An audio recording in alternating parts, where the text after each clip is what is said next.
गांव के बाहर एक छोटा सा होटल था जिसकी मालकिन एक औरत थी जो हमेशा अपना मुंह छिपाए रखती थी।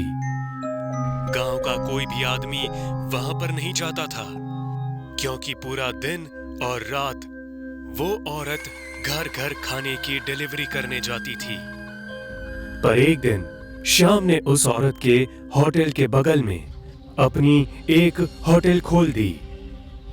शाम दिन भर लोगों को होटल में खाना खिलाता और रात को घर पर फूड डिलीवर करता। उसने डिलीवरी करने के लिए मंगू और तानू ये दो आदमी रखे थे। कुछ ही दिन बाद सारे लोग शाम के होटल में जाने लगे और औरत का होटल सूना पड़ गया। उससे कोई भी फूड डिलीवरी नहीं लेता था। औरत को शाम पर बहुत गुस्सा आने लगा। एक रात शाम अपने होटल में पैसे गिन रहा था, तभी उसे दरवाजे पर एक साया दिखाई दिया। अरे कौन है वहां? अरे कोई बोलता क्यों नहीं है? होटल बंद हो चुका है, कल सुबह आना। धीरे धीरे वो साया बड़ा होता गया और आखिर में वो औरत दरवाजे से अंदर आई। शाम उस औरत को देखकर चौंक गया। ओह तुम, अब बताओ क्या लेने आई हो? तुम्हारी जान। क्या? अरे पागल है क्या तू? चल जा, सुबह बात करेंगे। अपना होटल बंद करो वरना मारे जाओगे। शाम ने डरते हुए कहा। तू अकेली औरत मुझे मारेगी? जा जा, नहीं करता बंद। शाम की बात सुनकर औरत को गुस्सा आया और उसने अपना घूंघट उठाकर अपना असली चेहरा शाम को दिखाया। उसका चेहरा बेहद बदसूरत और खतरनाक लग रहा था। धीरे धीरे उसका सारा शरीर भयानक दिखने लगा और वो औरत एक चुड़ैल में बदल गई। उस चुड़ैल को देख शाम डरकर भागने लगा। चुड़ैल ने उसका पीछा किया पर शाम रसोई घर में जाकर छिप गया। चुड़ैल ने उसे ढूंढकर हवा में उछाला और जमीन पर पटक दिया। लोगों को खाना खिलाने का बहुत शौक है ना तुम्हें? अब तुम खुद भी खाओ। चुड़ैल बहुत गुस्से में थी। उसने रसोई घर में जितना भी खाना था सारा शाम को खिलाना शुरू किया। जैसे जैसे खाना शाम के पेट में जा रहा था उसका पेट फूलता गया। थोड़ी देर बाद शाम खाने से इनकार करने लगा क्योंकि उसका पेट बहुत फूल रहा था, पर चुड़ैल उसे जबरदस्ती खिला रही थी। अंत में शाम का पेट इतना भर गया कि वो एकदम से फट गया। शाम का खून और शरीर के टुकड़े सारे रसोई घर में बिखर गए। बहुत सारा खून और खाना चुड़ैल के मुंह पर उड़ा और वो उसी हालत में जोर जोर से हंसने लगी।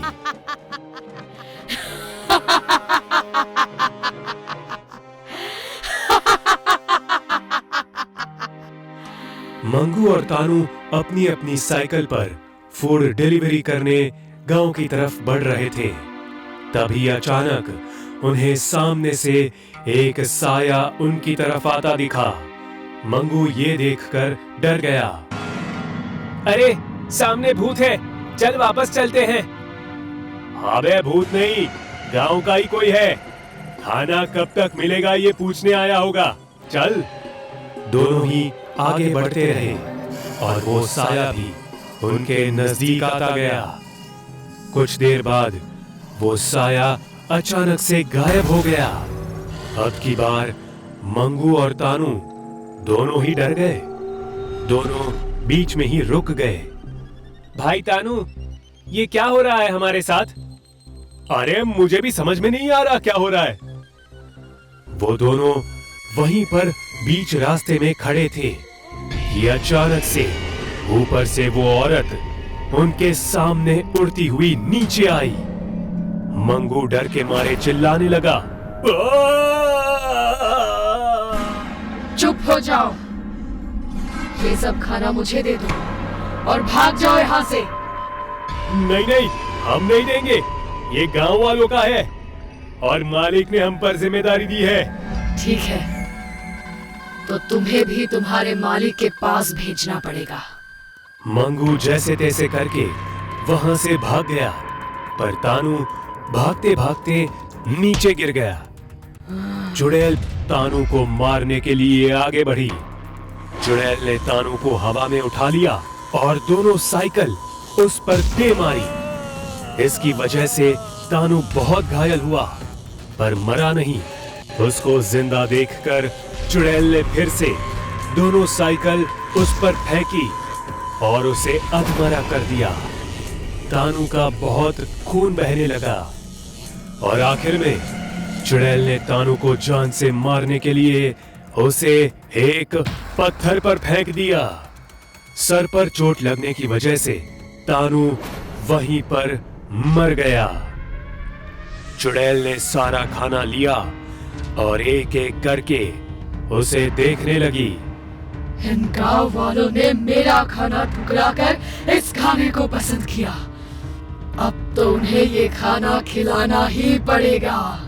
चुड़ैल ने सारा खाना जमीन पर रखा और हाथों को उस पर रखकर जादू करने लगी। धीरे धीरे चुड़ैल के हाथों से धुआं निकलने लगा और वो पूरे खाने पर फैल गया। ये देखकर चुड़ैल जोरों से हंसने लगी।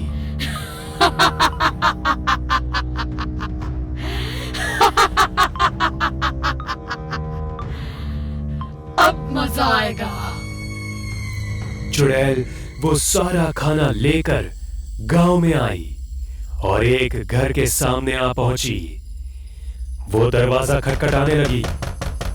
एक आदमी ने वो दरवाजा खोला। वो उस औरत को देखकर चौंक गया। मगर हमने तो तुमसे नहीं, शाम से खाना मंगवाया था। ये उसी होटल का है, बस मैं देने आई हूँ।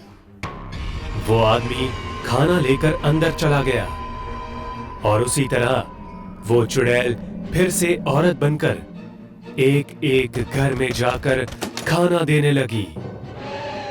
जितने भी लोगों ने खाना मंगवाया था वो सब खाना खाकर जो सो गए तो सुबह उठे ही नहीं, क्योंकि उस चुड़ैल ने उस खाने में जहर मिला दिया था।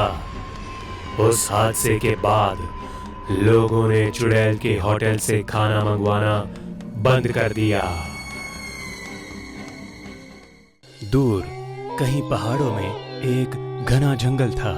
उस जंगल के पेड़ इतने घने थे कि सूरज की रोशनी जमीन पर कभी नहीं गिरती थी और दिन के समय में भी उस जंगल के अंदर अंधेरा ही होता था।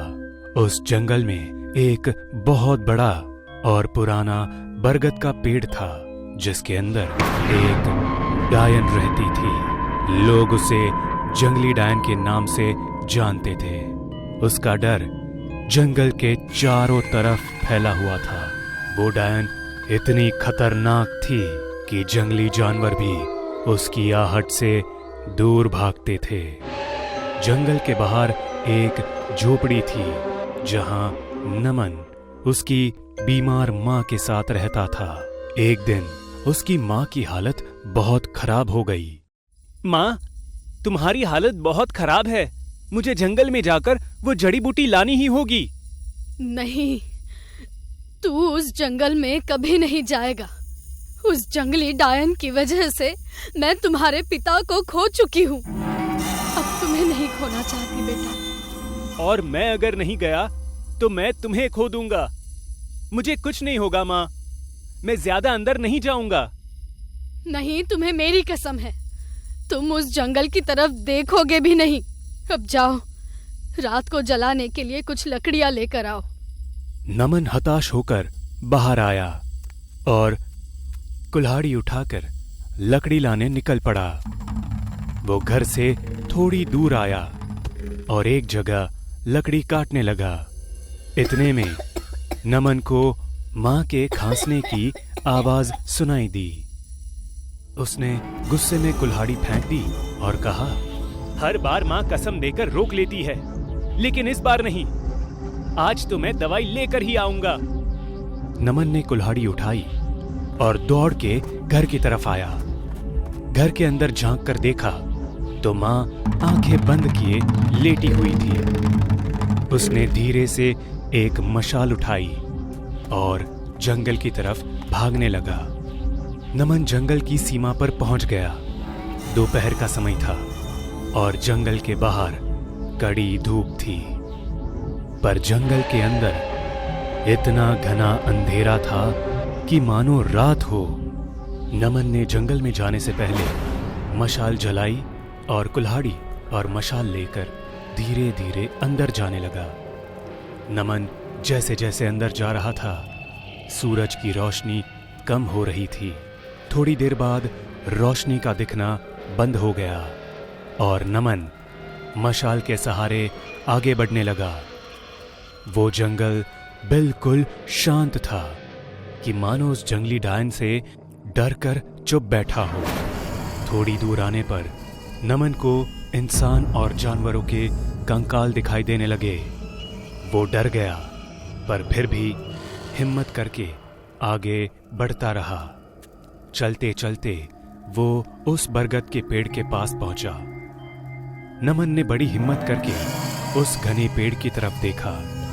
वो बरगद इतना शांत और डरावना था कि सच में एक जंगली डायन की तरह दिख रहा था। वो बिना आवाज किए आगे बढ़ता रहा। आखिरकार नमन जड़ी बूटी वाली जगह पर पहुंच ही गया। उसने मशाल एक पत्थर पर रखी और जड़ी बूटी तोड़ने लगा। उसने बहुत सारी जड़ी बूटी ली और मशाल उठाने के लिए आगे बढ़ा।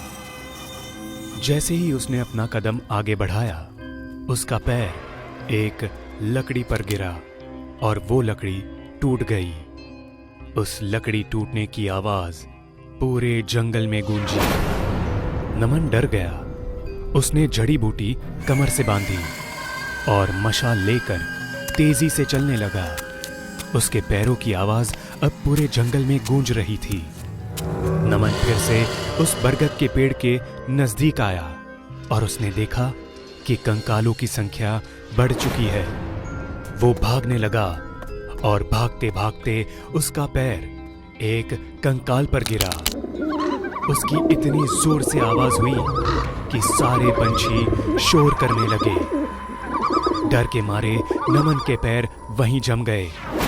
शांत दिखने वाला वो बरगद का पेड़ अचानक हिलने लगा। उसकी टहनियां बड़ी होने लगी। वो सब देखकर नमन वहां से भागने लगा, पर एक टहनी ने उसे रोक लिया और उठाकर उसे अपने पंजे में जकड़ लिया। अब उस बरगद को चीरकर एक जंगली डायन बाहर निकलने लगी। वो उस पेड़ जितनी लंबी और दिखने में बेहद भयानक थी। नमन वो सब देखकर बहुत ज्यादा डर गया और मदद के लिए चिल्लाने लगा, बचाओ बचाओ बचाओ मुझे।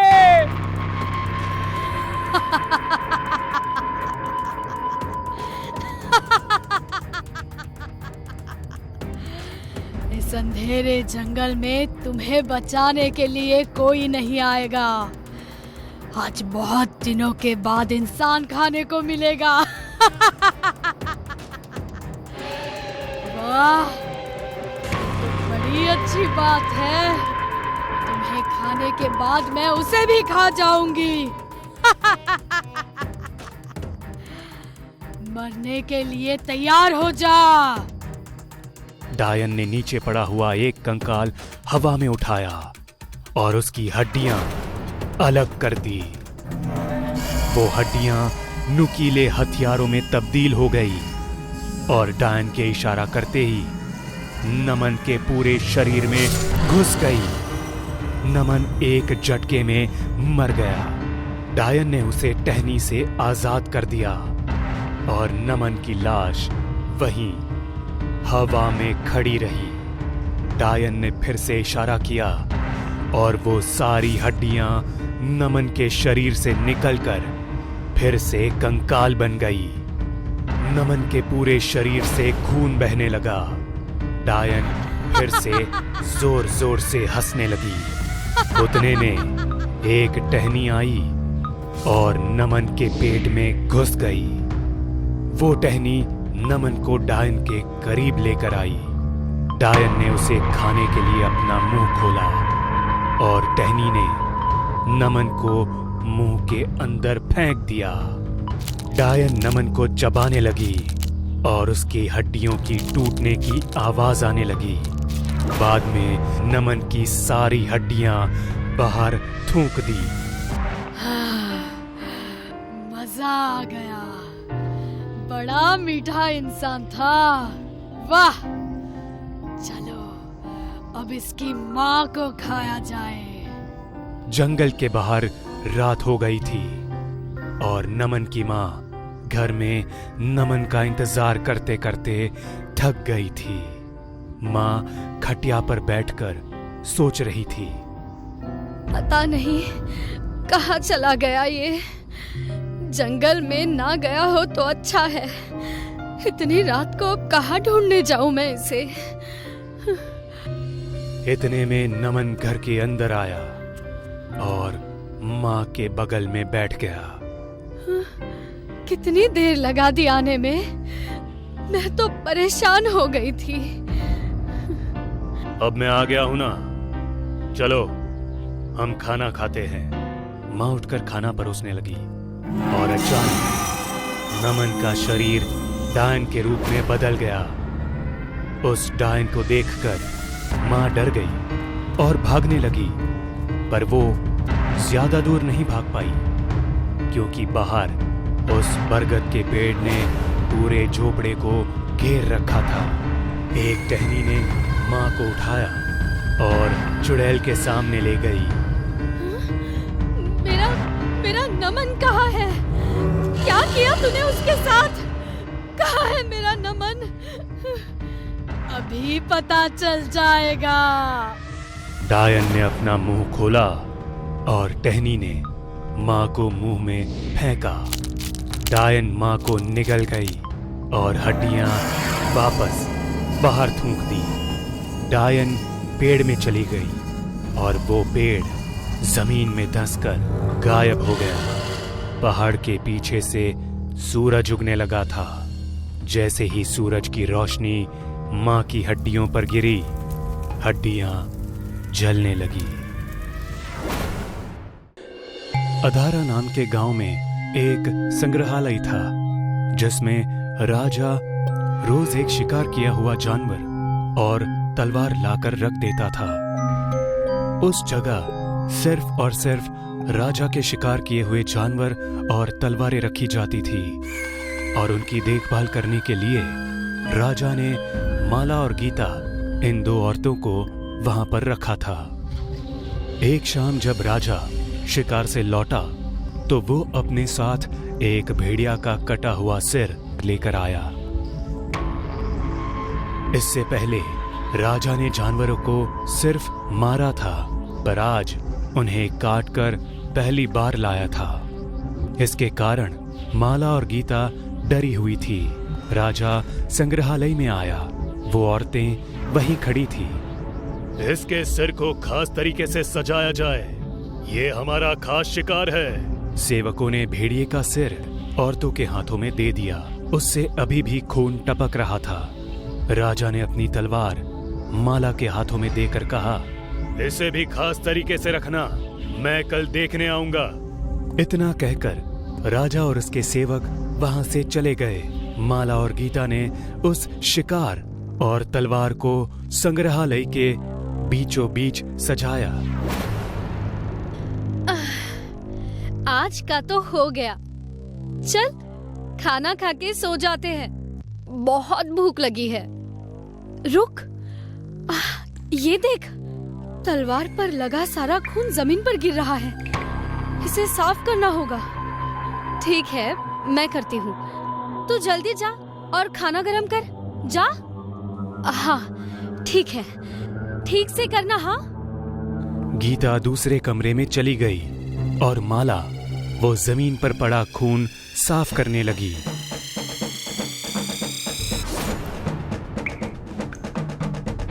उसकी गर्दन तलवार पर गिरने की वजह से कट गई और उसका शरीर 2 हिस्सों में बिखर गया। तलवार पर माला और भेड़िए का खून एक होकर नीचे माला के गर्दन पर गिरने लगा। माला अब भी दर्द से तड़प रही थी, पर कुछ देर बाद तड़पते तड़पते ही वो मर गई। माला का शरीर निश्चल हो गया, पर तलवार का वो खून अब भी उसकी गर्दन पर गिर रहा था। थोड़ी देर बाद उस कटे हुए भेड़िए की आंखें चमकने लगी और उसके कारण वो भयानक और जिंदा दिखाई दे रहा था। अचानक से माला का सिर उड़ता हुआ आया और गर्दन से जाकर चिपक गया। तलवार से गिरती हुई खून की बूंदें हवा में ही रुक गई और माला का शरीर धीरे धीरे हिलने लगा। उसमें वापस जान आने लगी। जैसे ही माला ने अपनी आंखें खोली, खून की वो बूंदें फिर से तलवार की तरफ खींची चली आई। उसकी आंखें बिल्कुल पीली हो चुकी थी। गर्दन पर कटा हुआ निशान भी वैसा ही था और उससे भेड़िया और माला का खून एक साथ बह रहा था। माला के शरीर पर भेड़िए की तरह बाल आने लगे और उसकी वजह से वो एक बदसूरत चुड़ैल की तरह लग रही थी। उसने वो तलवार उठाई और अपनी बड़ी जुबान बाहर निकालकर उस पर का खून एक झटके में चाट लिया। तलवार की वजह से उसकी जुबान 2 हिस्सों में कट गई, पर मुंह से जरा भी खून नहीं बहा। वो चुड़ैल भेड़िए की तरह चिल्लाने लगी। चुड़ैल के शांत होते ही गीता की आवाज आई। माला, क्या कर रही है? आजा, खाना गर्म हो गया है। भूख लगी है। तलवार हाथ में लेकर चुड़ैल गीता की तरफ जाने लगी। गीता एक छोटे से कमरे में खाना खा रही थी। कमरे का दरवाजा छोटा होने की वजह से झुक के अंदर जाना पड़ता था। वो चुड़ैल कमरे के दरवाजे तक आई। गीता ने माला की साड़ी देखी और कहा, आ गई तू? क्या कर रही थी इतनी देर? कुछ वक्त तक चुड़ैल बिना बोले वहीं दरवाजे पर खड़ी रही। चल अंदर आ, भूख नहीं लगी है? भूख लगी है। चुड़ैल ने अपने सिर को जोर से दीवार पर मारा और दरवाजे का हिस्सा तोड़ दिया। गीता माला का वो चुड़ैल वाला रूप देखकर डर गई। चुड़ैल गीता की तरफ बढ़ी और तलवार से उस पर वार करने लगी। गीता जोर जोर से चिल्ला रही थी, मदद के लिए पुकार रही थी, पर वहां कोई नहीं था। चुड़ैल ने गीता के शरीर के ढेर सारे टुकड़े कर दिए और वो टुकड़े खाने लगी। अपनी कटी हुई जुबान से गीता का खून चाटने लगी। अगली शाम जब राजा अपना शिकार लेकर आया, तब संग्रहालय की हालत देखकर डर गया।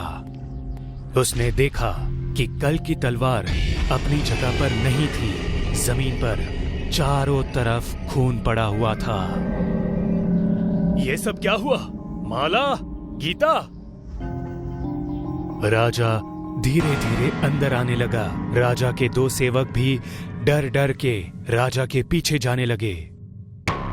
चलते चलते राजा उस छोटे कमरे तक पहुंचा और अंदर का वो दृश्य देखकर और भी डर गया। जमीन पर सारा खून और आतड़ियां पड़ी थी। डर के मारे राजा ने अपनी तलवार निकाली और आगे बढ़ता रहा। अचानक चुड़ैल ने ऊपर से उन 2 सेवकों पर हमला किया और तलवार से उन्हें मार डाला। उसने राजा पर भी हमला किया, पर राजा ने अपनी तलवार आगे करके खुद को बचा लिया। कौन हो तुम? माला? भूख लगी है, तुम्हें खाऊंगी। माला, मतलब तुमने ही गीता को मारा? और खा गई, नरभक्षी कहीं की। चुड़ैल को ये सुनकर गुस्सा आया और वो भेड़िए की आवाज में चीखने लगी। चुड़ैल ने राजा पर जोर से वार किया और उसकी तलवार तोड़ दी। तुरंत ही दूसरा वार किया और उसका सिर धड़ से अलग कर दिया। तीनों को मारने के बाद उनकी लाशों को घसीटते हुए अंदर ले गई और एक एक को काट काट कर खाने लगी। भूख लगी है।